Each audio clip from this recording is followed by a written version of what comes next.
Labdien, Studenti sporta studijās pulsīs nedeg. Pēdējā jaunumi sportā. Aleksis Rumņām tev sliktīs gadē.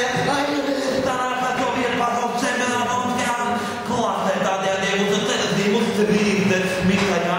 Olimpiskajām spēlēm Londonā. Kamēr ūdens sports veids uz mierīgā un svaitājot ūdeni. Tagad intervija ar Alekseju Rumņām tev treneri. Uz manu speciālu interviju uzaicināt Alekseja treneri. Kā jūs sauc? Man sauc Jevgeņis Zaicevs. Kā Aleksejs tīkļus šīm olimpiskajām spēlēm? Jā, varētu. Lai tiktu 2012. gada olimpiskajām spēlēm, bija jāiegūst ceļasvību.